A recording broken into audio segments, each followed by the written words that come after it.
Mesdames, Messieurs les ministres, Monsieur Di Rupo, chers collègues, ainsi, si j'ai bien compris, la Belgique doit se réjouir.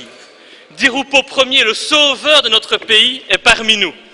Monsieur Di Rupo, permettez-moi de vous dire que votre discours de mercredi était d'un populisme exacerbé, frôlant le grotesque, quand on sait de quelle manière, vous et vos amis socialistes, vous avez détruit la Wallonie et Bruxelles à coups d'assistanat, de corruption et de parvenus incompétents placés aux fonctions les plus importantes.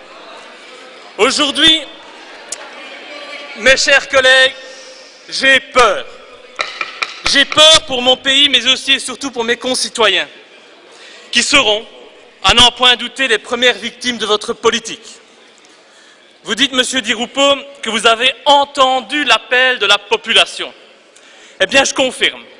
Monsieur Di Rupo, vous êtes bel et bien sourd, car vous n'avez rien entendu, vous n'avez rien compris du tout de ces demandes, rien. La population attend une éthique politique, une gouvernance irréprochable. Vous êtes, excusez-moi de le dire, incapable de gérer quoi que ce soit dignement et en bon père de famille. La Wallonie en est l'exemple le plus flagrant. Grâce à votre politique, vous avez transformé une région dynamique en une région d'assistés chroniques où le chômage se transmet de père en fils.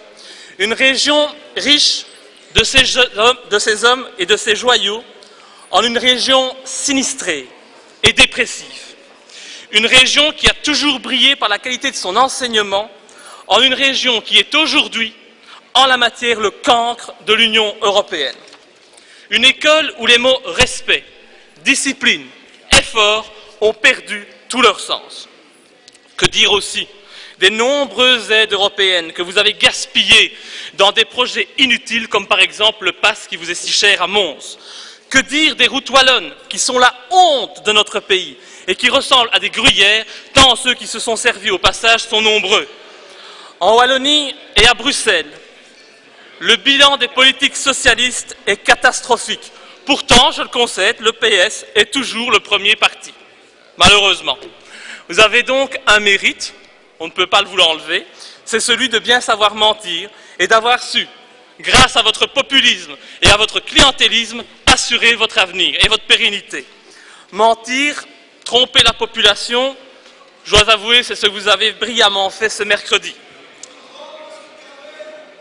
Monsieur Di Rupo, si ce modèle de gouvernance, vous voulez le transposer à l'État fédéral, eh bien là je suis effrayé, horrifié, car des jours bien sombres nous attendent.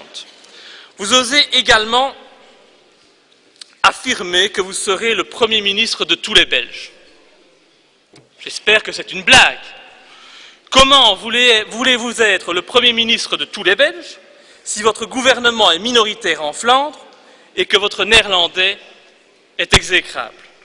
Oui, je sais, Monsieur Di Rupo, vous avez promis d'apprendre le néerlandais. Alors là, excusez-moi de vous dire, mais je vais vous poser une question. De qui vous moquez-vous? Vous êtes au Parlement depuis 1987. 87, j'avais 7 ans. 7 ans à cette époque, donc ça fait 24 ans que vous êtes ici parmi nous. Vous ne croyez pas, c'est juste une question que je vous pose, que vous auriez pu apprendre le néerlandais un petit peu plus tôt que maintenant quand vous êtes Premier ministre? Une fois de plus, ceci démontre que vous maniez à merveille le mensonge et la manipulation. Monsieur Di Rupo, la démocratie, ce n'est pas le règne de l'arrogance ou du mépris. C'est au contraire le respect de la majorité. Aujourd'hui, Monsieur Louis, je voudrais vous demander aussi, vous venez de dire que c'était le respect de la majorité. Moi, je respecte la majorité, la minorité. Je crois que le débat se passe bien et je voudrais qu'on évite les mots menteurs, etc. Ça détériore un peu le climat de cette Assemblée. Je vous remercie.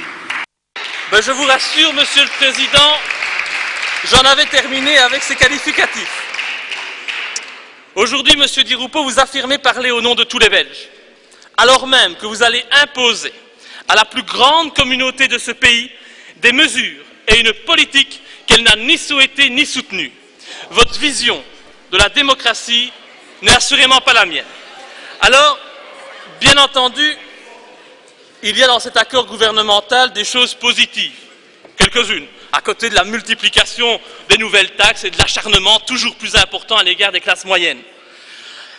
Bon, j'imagine que cet acharnement est volontaire de la part du PS. On est là dans la logique qui est utilisée par ce parti depuis des années. Réduire la classe moyenne à la pauvreté, au chômage, afin d'augmenter toujours plus encore son potentiel électoral.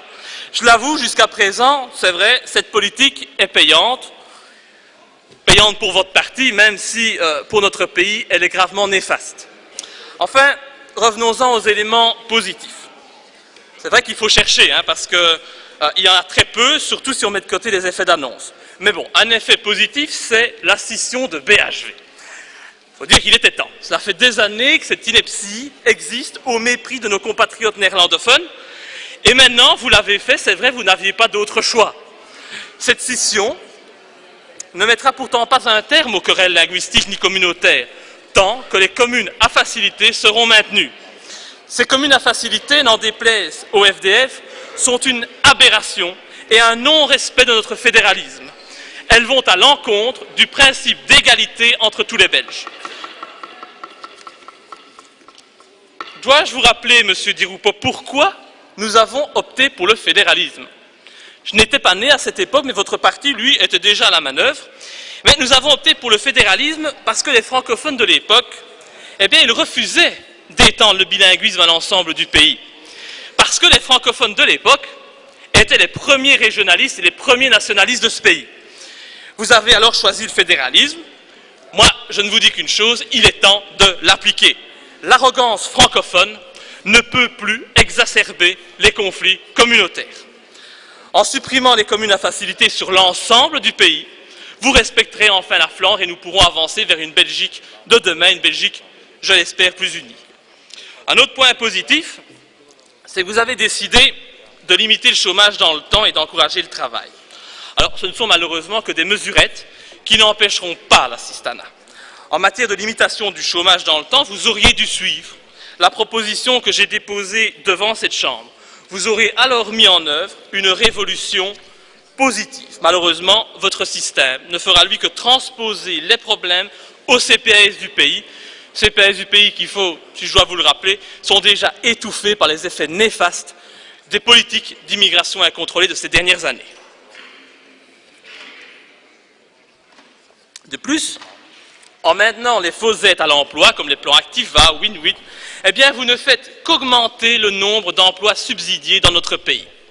En maintenant les prépensions, vous vous opposez frontalement à l'âge légal de départ à la retraite qui est fixé dans notre texte à 65 ans.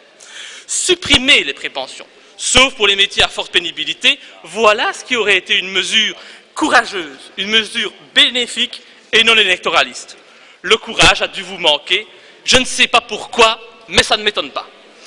Une autre mesure phare, dont vous avez beaucoup parlé, c'est réduire le salaire des ministres. Ah, c'est vrai, vous avez dit dans votre discours de mercredi que chacun devait contribuer à l'effort en fonction de ses moyens. Alors moi, en toute honnêteté, je m'imaginais que cette réduction, elle allait être importante, que vous alliez, comme la grande majorité de nos concitoyens, vous serrer la ceinture.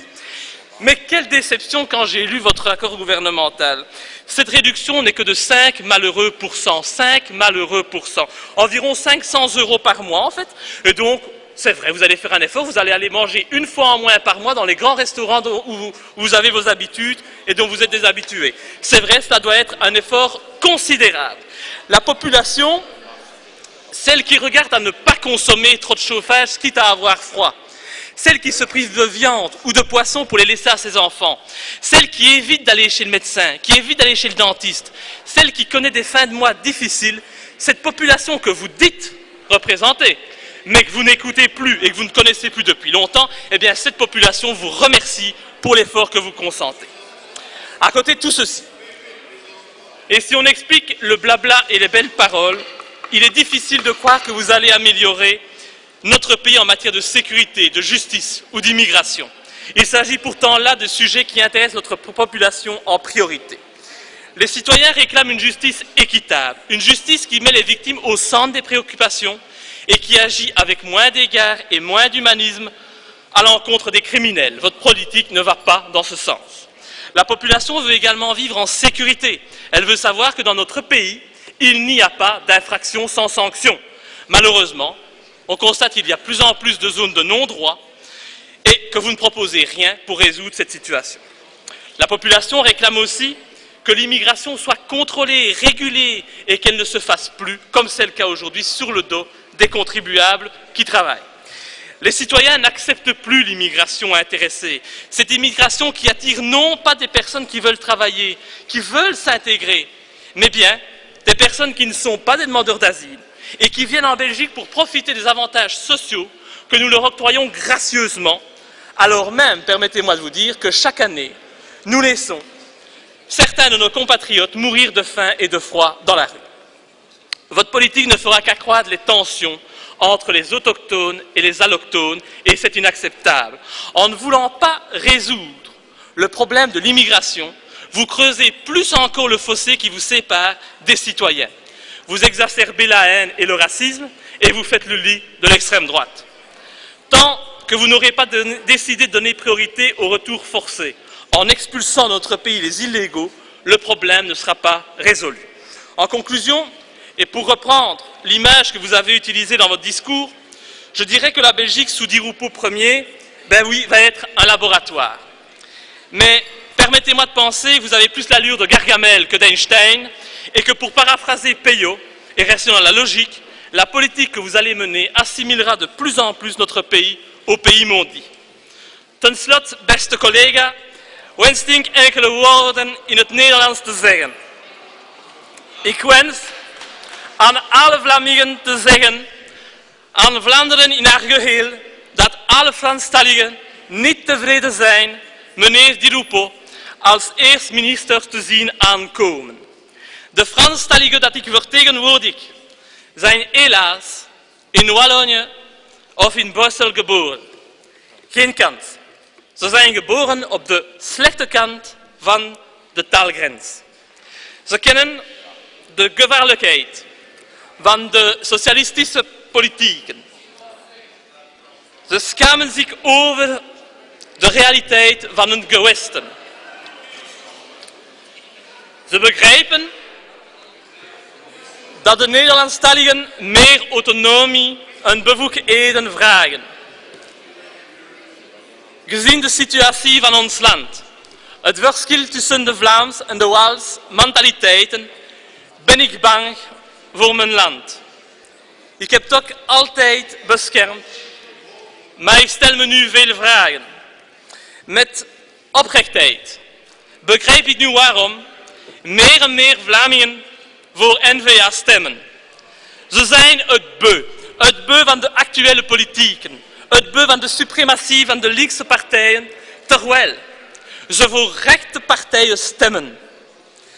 Deze werkelijkheid is gevaarlijk voor het overleven van ons land. Ja, het is waar, ik begrijp de Vlaamse bevolking. Als ik zie hoe de Walen leven, begrijp ik de wens van Vlaanderen om onafhankelijkheid te wensen. Zo ik